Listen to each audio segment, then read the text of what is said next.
Boa tarde. Nossa aula de matemática do terceiro bimestre, a primeira aula, nós vamos iniciar frações. Ali está escrito que fração é a forma de dividir alguma coisa através da razão de dois números inteiros. Mas eu já vou explicar para vocês de uma maneira mais simples.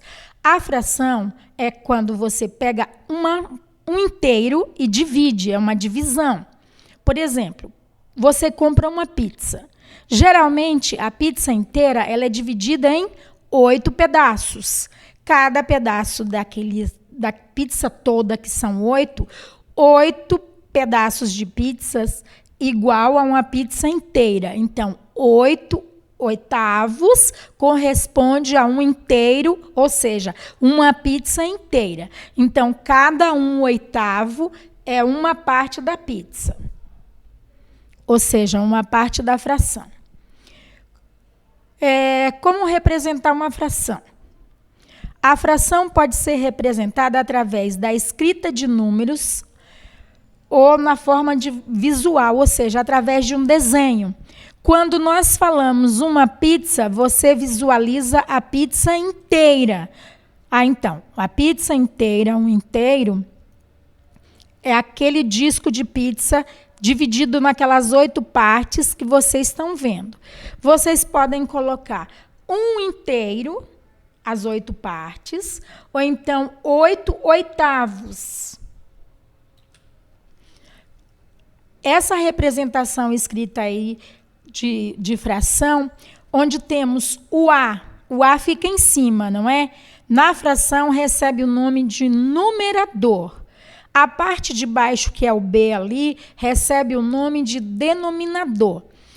A parte de baixo representa o inteiro, em quantas partes o inteiro foi dividido.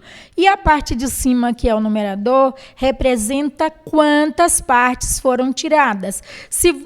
Retomando ao exemplo da pizza, de 8 pedaços. O 8 vai ficar no lugar do denominador, que é em quantas partes o inteiro foi dividido. Ou seja, a pizza inteira foi dividida em 8 partes, então o 8 vai ficar ali no lugar da letra B, do denominador. Se eu comer 3 pedaços dessa pizza, corresponde a 3 oitavos. O 3 vai ser o numerador, que foram quantas partes ou quantos pedaços da pizza eu comi. Eu espero que vocês estejam compreendendo. Apesar da distância, eu sei que é difícil, mas tenta visualizar aí, assim, uma pizza inteira, dividida em 8 partes. O 8 vai ser sempre o denominador, que é em quantas partes o inteiro foi dividido. E a quantidade que foi comida, se você conseguiu comer 5 pedaços da pizza, então você comeu 5 oitavos, o 5 vai ficar em cima, que é o numerador. Grave bem esses nomes. Olha aqui, nós temos a representação gráfica daquilo que eu estava falando. Olha aí de novo. Vamos fazer de conta desse gráfico aqui, que seja uma pizza. Ela foi dividida em 2 partes, não em 8.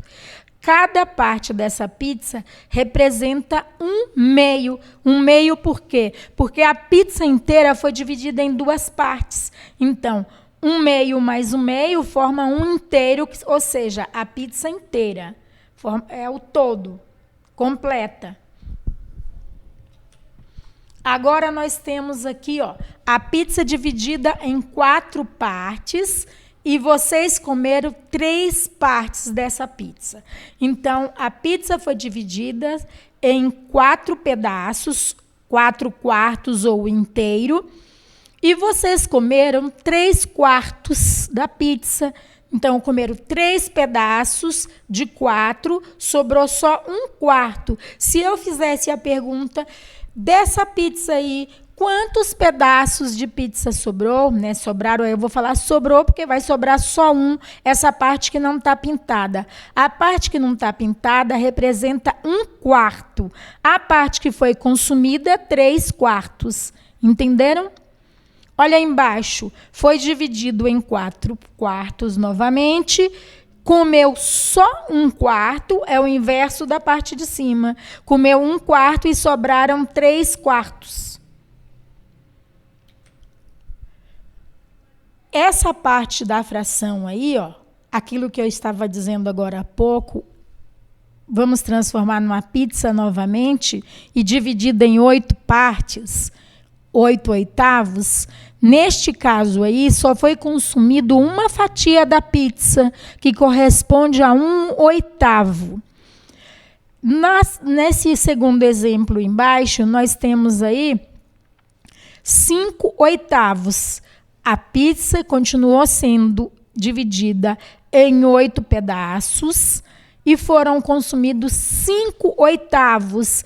Então, o numerador é a parte que eu consumi, 5. O denominador, em quantas partes o inteiro foi dividido. Isso pode ser transformado em chocolate, em bala, em um bolo, numa torta, em qualquer objeto. Sempre o denominador vai corresponder a quantas partes foi dividido o inteiro. E o numerador, quantas partes foi usada. Agora nós vamos falar sobre as atividades que vocês vão fazer essa semana do EMAI. Aqui estão todas essas atividades relacionadas ao conteúdo que eu acabei de explicar para vocês. Olha aí, a professora Adriana escreveu na lousa 2/5. Nós temos aí uma escrita de como se lê. Eu não vou dar a resposta para vocês agora, porque eu acabei de falar disso e eu quero saber se vocês compreenderam ou não. Qualquer dúvida, basta perguntar às professoras do 5º ano, que nós teremos prazer em responder para vocês. Ajudar a esclarecer a dúvida, não dar a resposta. As questões continuam do mesmo jeito, só sobre leitura de frações, que eu acho que vocês não vão ter nenhuma dificuldade nisso. Aí nós temos todas aquelas divisões que eu, sem querer, sem prestar atenção, acabei falando para vocês. Esse também é mais um dos exercícios que vocês vão fazer no EMAI. E vocês também vão ter as atividades da plataforma Khan, que já foram pedidas para vocês. Entrem no link de vocês com login e senha e vejam o que está solicitado para vocês fazerem. Espero que tenham compreendido. Beijos e tchau!